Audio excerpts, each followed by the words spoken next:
Welcome to the Thunder and Lightning Show. Today I'm here with Brett the Fog, and we're going to be talking about the virus religion. I'm just going to run down through just a quick summary of some headlines. This isn't close to all of the headlines that we've seen on the virus religion, but there was a LifeSite News article where a priest threatened to call police on a woman, a lay woman who had 7 kids, who didn't wear a mask to Mass. The Pope decided to cancel Christmas Mass to the public. Archbishop John Wester of New Mexico, he's part of the Sodomite Network, he decided to close churches completely, so shut down his diocese. And why I say that is because he endorsed Father James Martin's book, Building a Bridge. And he's not the only bishop to endorse a book of Father James Martin, as you've seen with Bishop Barron. But anyway, moving on. France and England, and I think are there other countries? Ireland? Well, Ireland shut down public masses a long time ago, but France and England decided to shut down their masses. And those are just a few of the headlines that we've seen for the virus religion. I know I've talked about it on a few shows, and I've talked about it a lot to people that I know, but not to YouTube. And so I wanted to, Brett had the good idea. He said, well, let's talk about it again, because this is a really important issue in our church today. So, Brett, have any reaction to any of that stuff? Well, I'm against it. I'm against all of it. The virus religion, and it is a real religion. It's not Catholicism, even though it's practiced in many Catholic churches, but it's not. It's heresy, because the body is important. We're Catholics. The body is important. The soul is important. The soul is more important than the body, but both are important. But with the virus religion, the soul can take second place to the body, because we have to worry about whether we're going to get sick or die. Well, we're all going to get sick. Well, that's not true. We're not all going to get sick, but we're all going to die. If this is news to you, well, I'm sorry to have ruined your day. But we're all going to die. And we're all going to go to our judgment. And that's what we're trying to prepare for. And we need the sacraments, specifically the Eucharist, confession. We need these things. That would be very helpful. And one thing is that when you go to your judgment, I don't think wearing a mask is going to have any bearing on whether God decides to send you up or down. Well, sure it will, because wearing the mask protects you. My wearing the mask protects you, and your wearing the mask protects me. See, you got to be safe and be, what is it? I forget the slogan. What is it? Stay home, stay safe, wear a mask. I don't know. It's the virus creed. They have their creeds. They have their slogans, their prayers. The sacramental is their mask. Absolutely. And I think, I don't know. I've seen priests wear masks. Now, I do want to point out Father Anthony Hannon, To Prepare His Way. It's the YouTube channel is called To Prepare His Way. He's been very anti-virus. He's an anti-virus priest.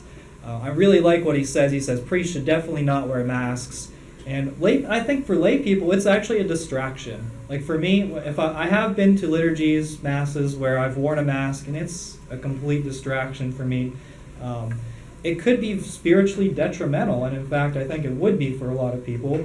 So can you not see the problem there? Can priests not see the problem? Can bishops not see the problem? Or are they too busy looking at the money or the potential of lawsuits? There you go. There's a key to the virus religion. It's about lawsuits. They're so afraid that someone is going to take them to civil court and sue them because they opened up and they didn't follow the standard precautions. And if you didn't take you didn't follow the usual standard of care, well, then you're liable. And that's what they're afraid of. They're not afraid of offending God.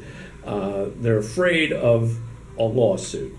Although they seem to have plenty of priests who draw lawsuits like flies, and they don't seem to worry too much about that.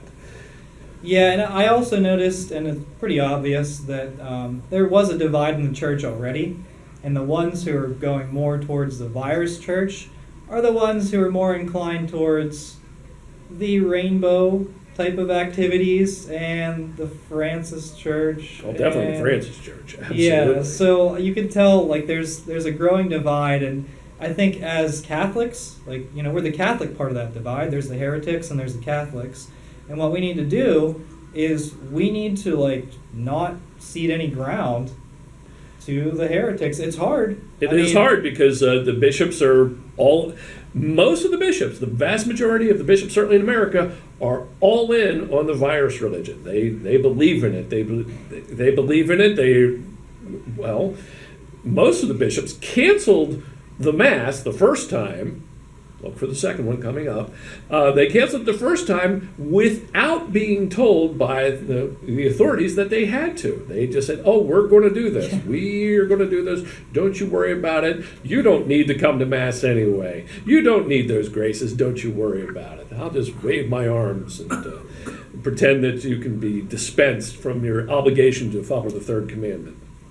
Yeah, I mean, they voluntarily, and actually, I think there are at least 8 to 10 states where they have strict religious freedom laws where the governor cannot tell them to close masses. So they voluntarily, how many bishops, voluntarily how many did it. dioceses are in those states, and how many of them voluntarily closed? So I don't know. It's kind of pathetic. Well, not kind of. It's really pathetic. It is pathetic. It's people, and we saw already people dying without the sacraments.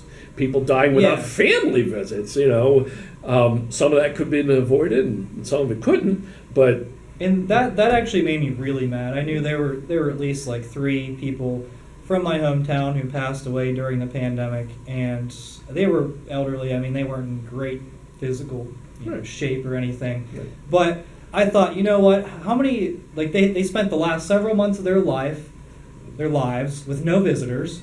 Right. And did they get the sacraments?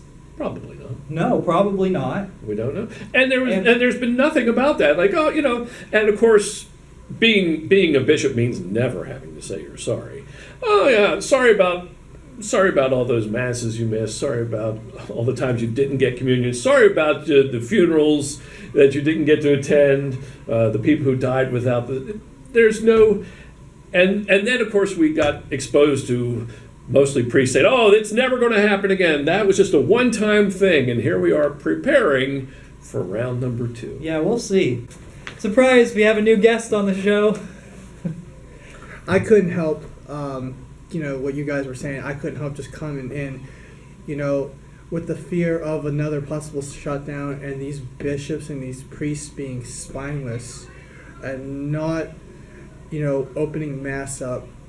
When it was yesterday that was on my feed on YouTube, where the Patriarch of Belgrade in Serbia said that we will not close. That you come to church and that you are healed from the virus because of the power of God.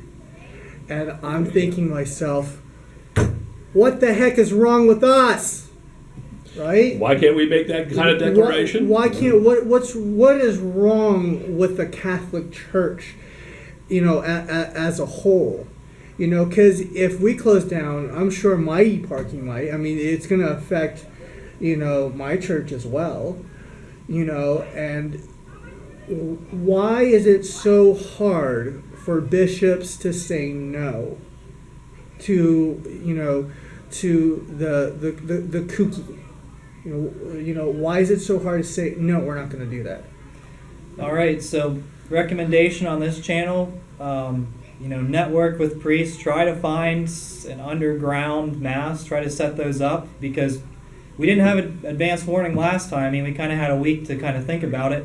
Now we have advance warning. We knew that something might be coming, and hey, it might not, but the chances are looking pretty good right now. So, prepare. Make sure that you have a network of people that, community that you can pray with. And that's what we have to say. Thank you so much for watching. Thank you, Brett. Thank you, Peter. We are the laity, and we will not be silent.